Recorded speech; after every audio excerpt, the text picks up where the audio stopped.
Hi, Arrow. Hello and good morning, Tami. My. You are having some fun on the VH1. I absolutely am. Oh, what you are doing and caught in the act. This is one of those things that creates what radio people call water cooler conversation, except people are going to be all over social media talking about this. They're going to be in restaurants, at bars. You've got something here. Well, I'm happy to hear you say that. That means a lot to me. I think that, we're definitely at a time where people want to return to TV that is entertaining as well as relatable, but also enlightening. And I feel like Caught in the Act has all those elements. Yeah, because one of the things that it does, it affects as well as infects the emotions, and we are that generation right now. We want our emotions to be affected. Absolutely. And not to mention that today's audience is very savvy, and so Caught in the Act, I feel, presents like a voyeuristic look into scenarios and situations that are relatable, that mirror our own lives or people that we know. And so you've got real, you've got the heartfelt, it's thought-provoking. It encompasses everything that is going to tug on your heartstrings, and I'm really excited about it. It's investigative as well. I mean, it really does. There's an added mystery to it. What are we going to do? Where are they going to go? How are they going to catch them? Yes. And we had to have that, right? I mean, when you talk about relationship shows and you're dealing with infidelity or the potential or lack thereof, you've got to have your receipts. And that's where I come in. Now, mentally, bringing the truth to people. How do you get prepared for this? How do you ready your mind, body, and soul for this? Because, I mean, this is going to be affecting other people. Yeah. Well, for me, you know what? I know how I felt, and that's how I try to approach the show in general. I was that girl. I was that person who thought there was infidelity, was very suspicious, wanted proof, wanted receipts, because you want to be able to make proper decisions about your future. You want to control the narrative of your life, but you can't do that when you're in the dark. Right. And so I just approach it from the aspect of helping people. You know what I mean? It really is trying to give them the information that they need so that they can make the decisions about their life. Yeah, let's put focus on that word help, because, I mean, once somebody has been caught or ambushed, the thing is there going to be help for them? So that it's not like, okay, here we are, okay, you deal with it now on your own. But, I mean, is there help for those people and the parties involved? Well, one element that we wanted to have in Caught in the Act was that we had a relationship expert. Good. Because sometimes finding out the truth about your situation, you don't know how to process those emotions, how to deal with the information that you've just been, thrust into. So we have the relationship expert there that is going to absolutely help people navigate through those emotions. We also offer counseling after the fact. I did not just want this show, and kudos to my executive producers, LaShawn Browning and Kim McCoy, because we didn't want it to just be like shows of old. I'm not going to call no names, but where we're not pulling up in a Caprice Classic at the gas station bathroom trying to catch somebody in the middle of getting something stuck. That's not what we do around here.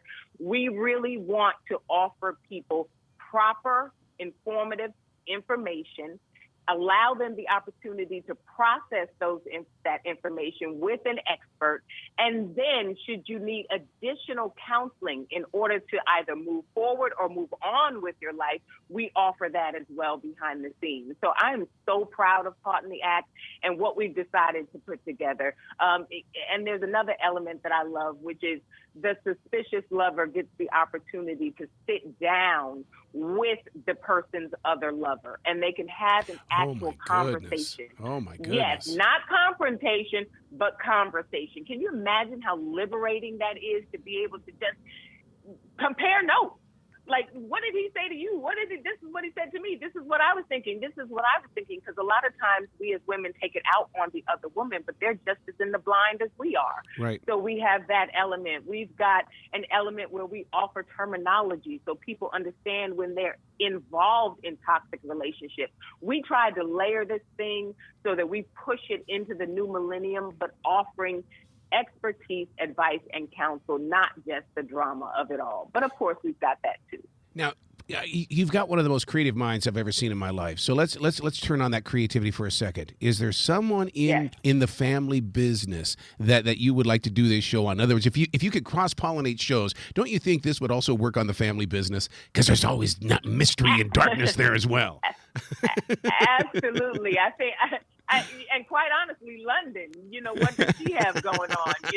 She might be caught up in a little bit of something. Right. But definitely Orlando, and, a couple of other characters on that show. Yeah, it could definitely work for them, too. Well, Caught in the Act, Unfaithful is on VH1. It's 6 episodes, but there's got to be more than that because, I mean, you guys are working forward and producing more because these things can't happen just within a week. I mean, there's got to be precision here when it comes to putting this together.